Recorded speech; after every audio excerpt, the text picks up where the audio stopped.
Fazenda Santa Julieta Bio. Alimentos orgânicos direto do produtor. Junte-se a Gregário Cycling nessa experiência através do link que está na descrição deste podcast. Ultra Coffee. Performe seu melhor nos treinos, estudos e trabalho. O Gregário Cycling é amigo da Ciclovia do Rio Pinheiros. A ciclovia que revoluciona o jeito de pedalar em São Paulo.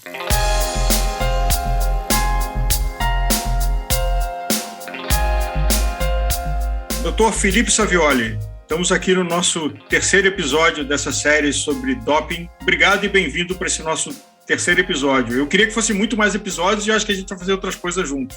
Mas nesse terceiro episódio, bem-vindo. Obrigado, Álvaro. Mais uma vez, uma enorme satisfação estar aqui no Gregário e vamos fechar a tríade dos episódios de doping. Pegando um gancho, recentemente a Gregário publicou um programa sobre cannabis. E é sempre um prazer na Gregário porque a gente aprende coisas, né? E compartilha esse conhecimento com os ouvintes. E eu aprendi que todos nós temos um sistema endocannabinoide.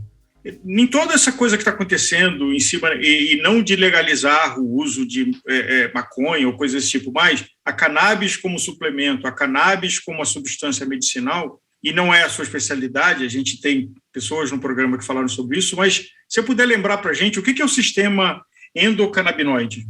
A gente tem o sistema endocannabinoide, a gente tem o sistema opioide, e eles agem de uma forma muito importante no sistema nervoso central, do nosso cérebro, né? Eu vou te dar um exemplo da minha parte. Eu vou falar do endocannabinoide na minha parte como nutrólogo, né? Como professor de nutrologia. Vamos supor, Álvaro, que a gente sai daqui e nós vamos para um rodízio de carne. E cada um comeu 1 quilo de carne. Então a gente está com carne até a garganta. A gente, não aguenta comer mais carne. Esse excesso de comida que a gente ingeriu, ele faz uma série de sinalizações no nosso corpo. E um deles é avisar o cérebro, olha, você comeu demais, melhor você parar, que você já passou da sua cota que você devia comer. E isso é uma série de hormônios que são liberados no intestino, no pâncreas, no estômago, etc. Só que aí, vamos supor que você gosta de um doce, Álvaro, você gosta de um mousse de chocolate amargo. E depois de a gente ter comido 1 quilo de carne cada um, passou a bandeja da sobremesa. E, misteriosamente, de uma forma muito rápida, abriu um espaço no nosso estômago para a gente poder comer uma sobremesa. Então, na verdade, a gente tem um sistema endocannabinoide que ele é estimulado por cheiro, por gosto, por visão, e ele faz, na verdade, a supressão de alguns neurotransmissores. Então, vamos supor assim, que a gente comeu bastante e tinha um monte de neurotransmissores lá entre um neurônio e o outro, falando assim, olha, tem muita comida aqui, não é para você sentir fome, etc. Só que aí, o estímulo que a gente teve, seja do cheiro, é mais visual, né? Quando a gente está num restaurante, porque às vezes passa longe, a gente não consegue, o olfato humano ele não é tão apurado como de outros animais, então a gente acaba tendo um estímulo mais visual. E você teve aquele estímulo visual de uma coisa que te causa muito prazer, que te causa um bem-estar, que é a grande diferença de você comer por necessidade e comer por prazer, e você teve um estímulo do sistema endocannabinoide. E esse endocannabinoide, ele não no neurônio que causa a liberação de neurotransmissores, mas do que recebe, ele é um dos poucos neurotransmissores que faz ação no que recebe, ele começa, de certa forma, a anular essas ações, e anulando essas ações, a gente cria espaço, entre aspas, no nosso estômago, a gente acaba tendo vontade de comer, mesmo já tendo comido muito mais do que devia. Então, da parte da nutrologia, a gente tem esse sistema endocannabinoide. Isso é usado para dor também, isso é usado para uma série de coisas. Tá entrando bastante isso agora, tá tendo bastante artigos, pesquisas de uso de cannabis para dor. Da parte da nutrologia, é isso que acontece. E falando sobre o sistema neurológico, estamos falando aqui de evoluções da ciência e de eventuais maus usos e consequências disso, existe alguma droga que aumente concentração, capacidade de memória e até inteligência em desenvolvimento ou no mercado? Vamos entrar numa área polêmica e, sim, existem medicações que aumentam a sua memória, existem medicações que aumentam a sua concentração e, por aumentar sua concentração, muitas vezes te torna uma pessoa que lembra mais pontos de um texto e, de certa forma, te deixa mais inteligente, se é que a gente pode classificar uma pessoa inteligente por isso, né? Alguns falam que uma pessoa é inteligente pela capacidade que ela tem de solução de problemas, Outras pessoas podem achar algumas pessoas inteligentes pela capacidade de memória, né? A gente não vai entrar muito nesse assunto, porque aí é debater, assim, capacidade de resolução com capacidade de memorização, que são coisas distintas. Mas fato é que se você for fazer uma prova e que você tem a capacidade de ler um livro inteiro de 300 páginas num dia, você lembrar de cada ponto que você leu, cada página, inclusive te perguntar, e tal assunto está na página tal, em tal lugar, você, com certeza, tem uma maior chance de ir melhor nessa prova. E isso está sendo muito debatido, principalmente nos Estados Unidos. Por quê? Porque adolescentes têm utilizado esses tipos de medicação que teriam um outro propósito, que era para tratar pessoas que têm déficit de atenção. Mas eles têm utilizado essas medicações para ficar com maior concentração, para conseguir estudar mais e tirar notas boas. E isso é fato. Pessoas que usam esses tipos de medicação, elas têm um maior poder de concentração, conseguem estudar mais e têm uma nota melhor. E aí a gente vai cair numa situação de ética, se é justo uma pessoa, um adolescente que está usando esse tipo de medicação e consegue uma vaga em Harvard, porque lá as faculdades americanas não existe bem um vestibular, né? São notas que você vai tendo a partir do high school, e isso vai somando, e aí quem tiver uma pontuação maior acaba entrando na faculdade melhor. E aí, será que é justo uma pessoa que usou uma medicação dessa durante 3 anos de high school, que conseguiu uma vaga numa universidade de Stanford, em UCLA, etc., do que uma pessoa que não utilizou e teria tido uma nota maior? Isso é extremamente complicado. Não achem que essas medicações não têm efeitos colaterais, não, tá? Elas têm, sim, os efeitos colaterais. Os adolescentes podem se tornar irritados, podem ficar estressados, alteram o período de sono, insônia, pode ter repercussão hormonal pelo distúrbio do sono que eles têm. Então, não são medicações que você toma e fica sem efeitos colaterais, né? Fazendo uma analogia agora, Álvaro, isso pode ser usado no esporte? Pode. Imagina um piloto de Fórmula 1 super concentrado, onde ele consegue ter uma precisão maior pelo nível de concentração dele. Quantos jogadores, às vezes, se concentram, né? Às vezes escutando uma música, às vezes tendo um ritual, onde isso ajudaria numa melhor concentração para ter movimentos mais precisos, né? Isso é uma discussão que não tem fim, mas a maioria dessas medicações que aumentam a concentração e tudo mais, a grande maioria está na lista da agência antidoping. Agora, como evoluiu? Eu conheci uma pessoa há algum tempo atrás que era um curioso, muito interessado, eu acho que até corria riscos desnecessários, em buscar algum tipo de medicamento que desse condições superlativas de performance mental. A gente ouve histórias disso em lugares de alta performance, como é o caso do mercado financeiro, não era o caso dessa pessoa, mas que tipo de coisa você vê que está acontecendo e o uso desse tipo de substância de forma incorreta no esporte? Olha, isso é muito utilizado em algumas áreas de algumas profissões, principalmente mercado financeiro. Médicos utilizam bastante, tá? Tem alguns médicos, até pelo fácil acesso que o médico tem. Então, muitas vezes ele faz uma receita para ele mesmo, né? Ele vai lá da farmácia e compra. Então, o acesso fica muito mais fácil do que, por exemplo, uma pessoa que trabalha no mercado financeiro que tem que conseguir a receita, ou pior, muitas vezes vai comprar no mercado paralelo. E aí, muitas vezes, ele não sabe o que ele está comprando. Ou se você quiser comprar qualquer tipo de medicação, você procura na internet, você, de certa forma, consegue, né? Esse que é o principal problema. A pessoa não passa por uma avaliação médica, não sabe se tem real necessidade de tomar essa medicação, acaba tendo efeitos colaterais, pode ter agressividade, pode ficar com insônia, pode ficar com depressão, tá? Você está mexendo, essa história toda, você está mexendo com neurotransmissores no cérebro, e aí na parte das anfetaminas, eles mexem muito com dopamina, né? E ela causa, de certa forma, prazer. Ela causa prazer. Vou te dar um exemplo. O que é uma substância que causa dependência? Normalmente, Álvaro, é uma substância que mexe com algum neurotransmissor no cérebro. Às vezes a gente fala que o cigarro tem 3.000 substâncias, a nicotina causa dependência, porque a nicotina ela tem o poder de fazer uma química diferente dentro do nosso organismo do que as outras 2.999 substâncias, tá? E, de certa forma, quando mexe com um neurotransmissor, por exemplo, o álcool ele mexe com GABA, então no começo você pode ter uma euforia no álcool, mas depois a pessoa fica rebaixada, sonolenta, que mexe com esse neurotransmissor. A cocaína ela mexe com noradrenalina, E as anfetaminas, elas mexem com dopamina, né? Então, ela pode te criar uma dependência muito grande, como fosse do cigarro. Então, você usa cigarro, tem nicotina estimula a dopamina. A dependência que o cigarro causa não é aquela euforia da cocaína que tem noradrenalina. É aquela sensação de conforto e prazer que causa pela dopamina. Isso eu estou indo numa área médica, né? Sim. Tudo que mexe com isso te causa dependência. Você vai usar uma medicação dessa, ela pode te causar dependência. E você se livrar dela não é fácil. Você tem que fazer uma desintoxicação, sabe? Você ganha um problema que você não tinha. Exatamente. Quem acha que, às vezes, clínica tem uma clínica de reabilitação e tal, não é só gente com drogas e álcool. Você tem pessoas viciadas em medicações hoje, entendeu? Você tem pessoas hoje que começaram com uso recreativo de algumas substâncias para dormir, que não precisavam antes, mas que tinham um sono melhor, e hoje elas não conseguem dormir sem aquela medicação. Aliás, eu gosto muito desse livro, já mencionei algumas vezes, o Spit in the Soup, mas dando um spoiler do último capítulo, que ele fala sobre a evolução do doping no século XX, né, em diferentes esportes, etc. E a conclusão dele é o seguinte: não é o esporte A, B ou C que é dopado. Nós vivemos numa sociedade dopada, que ela se dopa para acordar, ela se dopa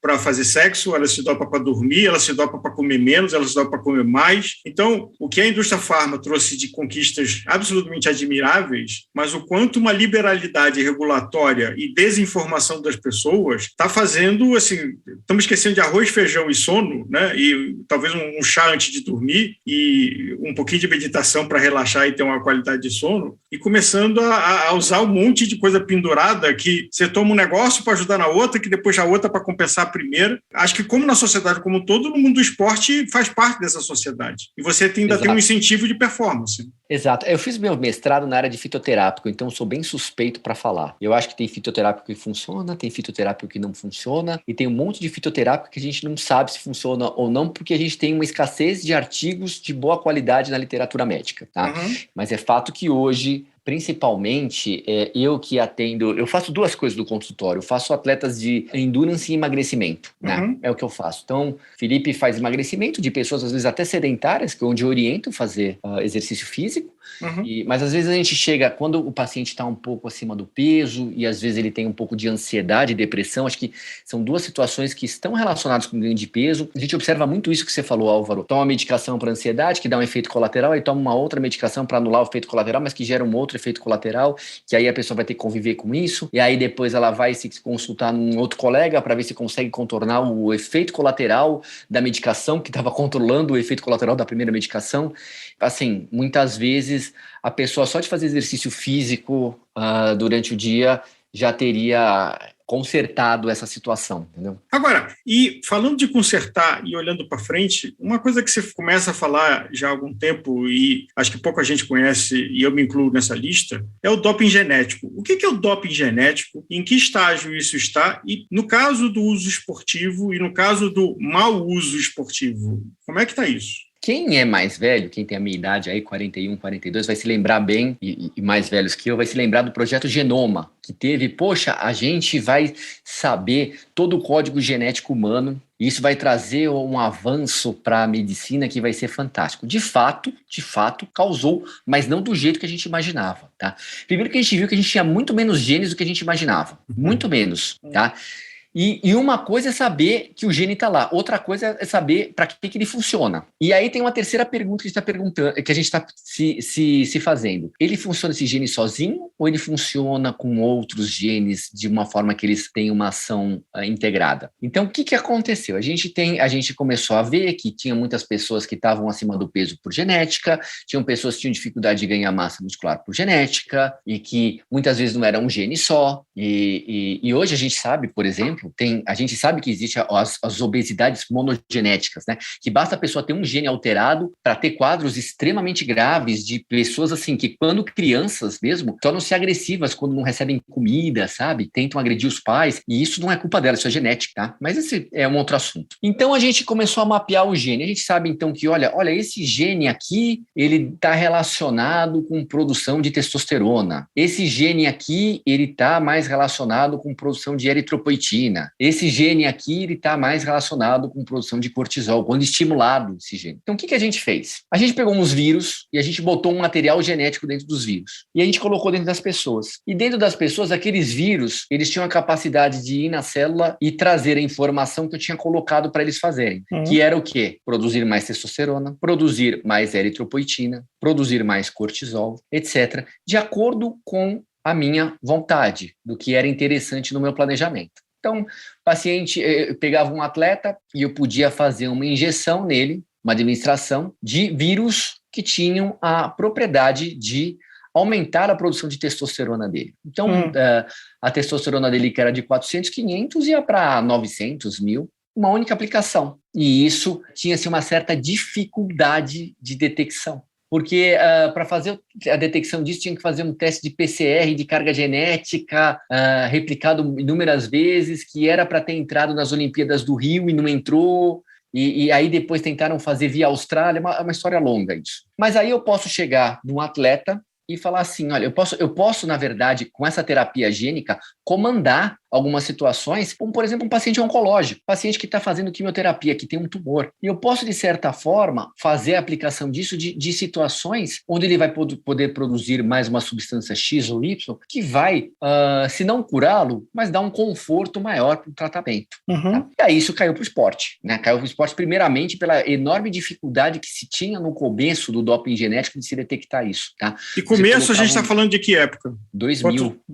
20 anos atrás. 20 anos atrás a gente está falando isso. Isso é uma coisa que não é recente e que é difícil a gente falar quem fez, quem não fez, né? Fazer falsas acusações, levantar possibilidades que a gente não tem certeza. Mas, assim, existia um comentário que alguns países faziam em que muitos atletas iam lá para tentar um doping genético nesses países para tentar melhorar a performance. É verdade isso? Não sei. Eu posso estar falando uma bobagem aqui, mas se comentava muito isso do meio esportivo, da medicina esportiva, né? Agora, uma dúvida que eu sempre tive dentro do projeto Genoma é de que nada só tem uma função no nosso organismo que é extremamente sofisticado. Então, você mexe numa coisa e é inevitavelmente que você tem uma consequência que você deseja, mas você tem um efeito colateral de outra coisa que você não deseja. Como é que funciona isso na engenharia genética?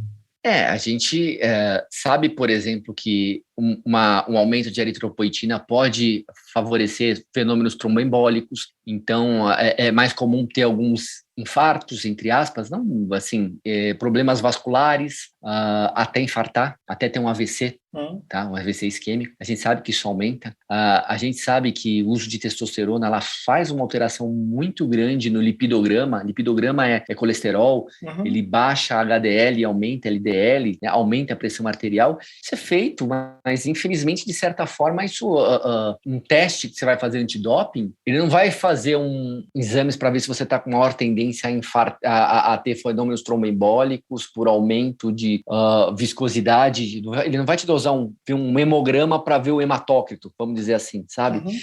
Então, na verdade, você busca o metabólito, né, da medicação. Você usa você busca a prova concreta de que a pessoa usou a medicação tal, né? Então, se fosse isso, os testes seriam muito mais caros para ser realizados, né? Então, aí me ocorre de que a batalha respeitável de deixar o jogo justo da WADA, né, e das organizações antidoping, ela tem um desafio muito grande, porque na hora que ainda impõe uma regra, tem um custo associado que essa regra seja observada e medida. E que tipo de financiamento vem para suportar esses custos de teste? Então, provas que precisam ter exame de antidoping, atletas para serem dopados. Eu imagino que existe tecnologia, mas talvez essa tecnologia não seja economicamente acessível para os órgãos de controle e para fazer a nível mundial, que é o objetivo da WADA, em provas e eventos certificados por ela. Eu acho que o grande problema é que o antidoping está sempre atrás do doping. Então, alguns farmacêuticos, médicos se reuniram e desenvolveram uma droga sintética que tem o poder de aumentar a força da pessoa. Tá bom. Essa droga está listada? Não está listada. Ela acabou de ser desenvolvida. Deram para alguns atletas. Ela funcionou bem. Tá? Ele pode tomar isso, que não vai detectar em antidoping, porque eu não tenho o exame antidoping para pegar aquele metabólito dessa droga. E aí o que acontece? Aí até isso cair, até alguém, entre aspas, vazar essa informação, determinados atletas estão usando aquilo. Isso já aconteceu no passado, viu? Isso já aconteceu com uma substância também lá na Califórnia, que alguém vazou e aí começou a ter exames para essa substância. Então, assim, até saber que está sendo usado isso, até isso ser vazado e até desenvolver exames que detectem essa nova droga, isso demora um tempo. Por exemplo, isso que eu estava falando que aconteceu na Califórnia foi a empresa Balco que começou a produzir a hidrogestrinona. E isso foi distribuído por muitos atletas americanos, muitos. Aí quando vazou, já estavam usando há um tempo, entendeu? Então, assim, você tem uma pesquisa que foi feita uma vez nos Jogos Olímpicos, que eles perguntavam para o atleta, se você pudesse usar, isso foi uma pesquisa anônima, tá? Ninguém sabia quem era. Se você pudesse usar um agente dopante que ia te beneficiar e que ninguém iria descobrir, você usaria ou não? E a grande maioria falou que usaria. Sabe que tem uma parábola que eu achei interessante, de que cenário 1, você acha uma carteira na rua e tem um valor que é importante e você tenta achar o dono e devolve essa carteira.